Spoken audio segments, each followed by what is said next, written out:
Welcome to the Kareem Report, aka Mr. 100 Likes. How you guys doing? Wow. Let's get to it. Let's get to it, man. First and foremost, I want to give a shout out to everybody who's been supporting me, man. You guys been great. Appreciate you guys, man. Y'all really been showing out, showing the kids some love. Really appreciate it, man. But let's get to it. This a response to Karceno. He did a video about Jaguar, Wright, Big L, and Jay Z. I want to Karceno really did his homework this time. I want to give him a salute. He been really talking to someone close to my situation. Everybody who know me, I grew up with Big L. We grew up together. We hung around each other every day. I'm around him.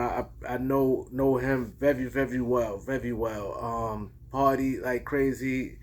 Anybody know I'm from the block? I'm from 139th Street, Lenox, the Danger Zone, NFL crew, part of me.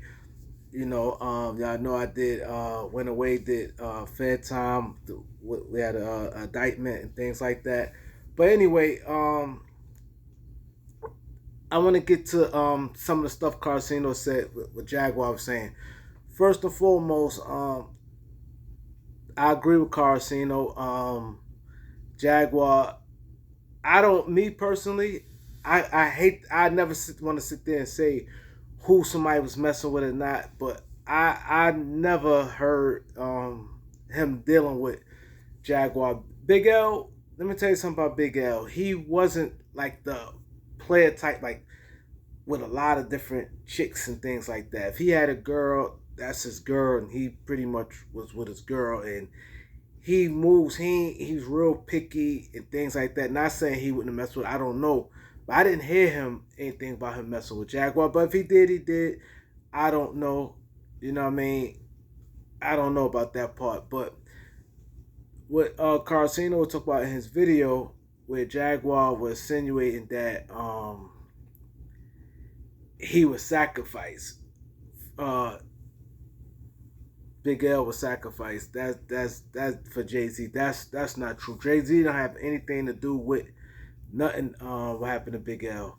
Nothing was no sacrifice, no blood sacrifice, anything like that. I'm not gonna get into anything that happened, but all I'm saying is Jay Z ain't have nothing to do with it. And the main reason, that's really my motivation really for doing this video.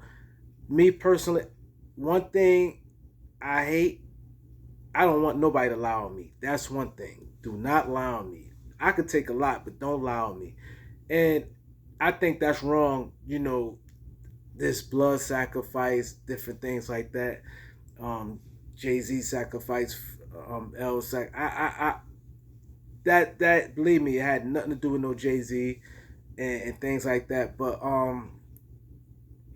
Carcino, I want to touch on some things that what Carcino was saying about Big L. A lot of stuff Carcino really hit on the nail, especially one that struck me. This I know Carcino's speaking to somebody from the block when he said Big L not the type that gonna run behind nobody. He real powerful. That's definitely true. As far as the situation with Jay Z, and actually he's saying meet with Jay Z the week before he died.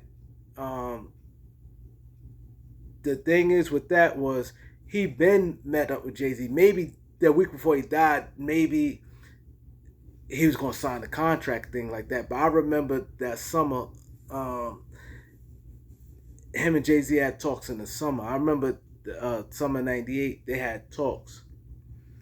Him and Jay Z had talks then, and Jay Z was enthused by Big L coming over there. I don't think Jay Z was dismissive towards L. Like the one thing, Jay Z always was a big fan of Big L. Like I said, I remember. Like I said, I was there when they battled when Dame brought Jay Z to the block, and they battled.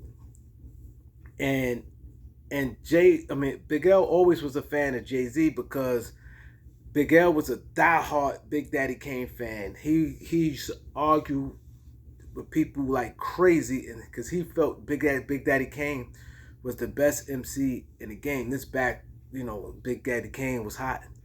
So he used to be arguing with people like crazy. And I remember we went to the Apollo to see Big Daddy Kane, and Big Daddy Kane brought Jay-Z on the stage with him. He said, "This my little man, blah blah blah," and he gave Jay-Z the mic. And L became a Jay-Z fan. I didn't say Jay-Z fan, but he liked L like guys who could spit. Anybody who's super nice and rapping, Big L like. So Kane was super nice, and he brought Jay-Z. He was nice.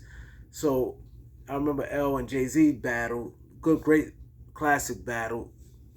And Jay-Z always had a lot of love for Big L. They had a lot of love for each other. But people don't know Jay-Z was on Big L first album. And the thing is, Karceno was right when he said Big L album didn't sell that good in '95.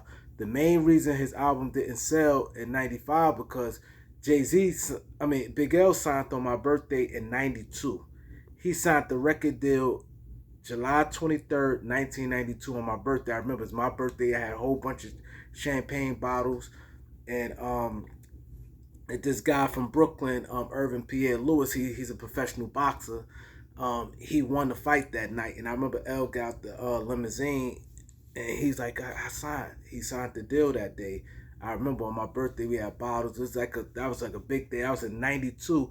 He signed the deal, and they held the album up all the way until '95. So all them songs, every song you hear on that album, except MVP and Put It On, all those songs was old. All those songs was from '92.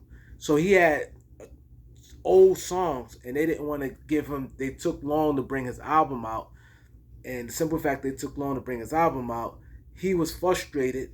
That's why I said I give Karceno credit. Big L was frustrated. Situation going on with Columbia, and because I remember we used to be around Nas and the Fugees when they used to do the promo tours, and Biggie too when they did the promo tours. I'm gonna get into more Big L stories another time. This is my first time really speaking on Big L, but anyway, he got '92, and they took long for his album to come out. They didn't want to give him no a re-up on a budget to do a lot of new songs. He at least wanted to do 6 more songs, but they only gave him a budget for like 2 songs. I remember, I think I could be wrong, but I think it was like 50,000. And I know out the 50,000, I know he paid like some producers short money to about $2,000 for like Put It On and Put It On and MVP. Maybe 2,000 a piece. I don't know, but I remember he had about 27,000 cash out of that budget. I remember he had 27. I remember that number clear. He had 27,000 out of the budget for the 2 songs.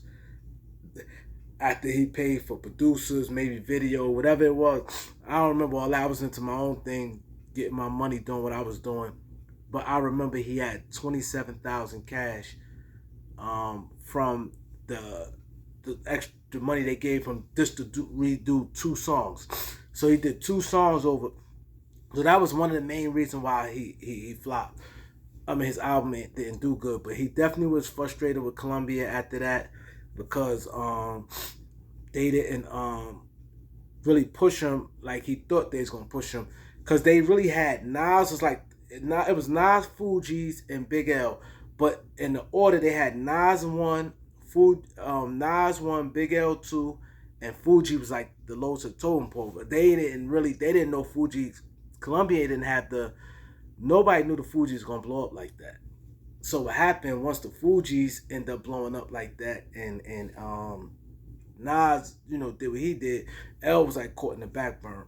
So that was that. But I don't want to make this video that long, but I just want to say, as far as that main thing, as far as clearing Jay-Z name, because I know a lot of her conspiracy theories, a lot of stuff, it seems like real and people is believable, especially the stuff she said about Puff Daddy and the 5 people who started Uptown Records, and she was around, definitely around Uptown Records. She definitely was around them at that time. I really don't know her real affiliation with Big L. I ain't never hear him say anything about her or any I can remember, but in having been with her, I never heard that. But you don't always know what somebody doing, if they whatever.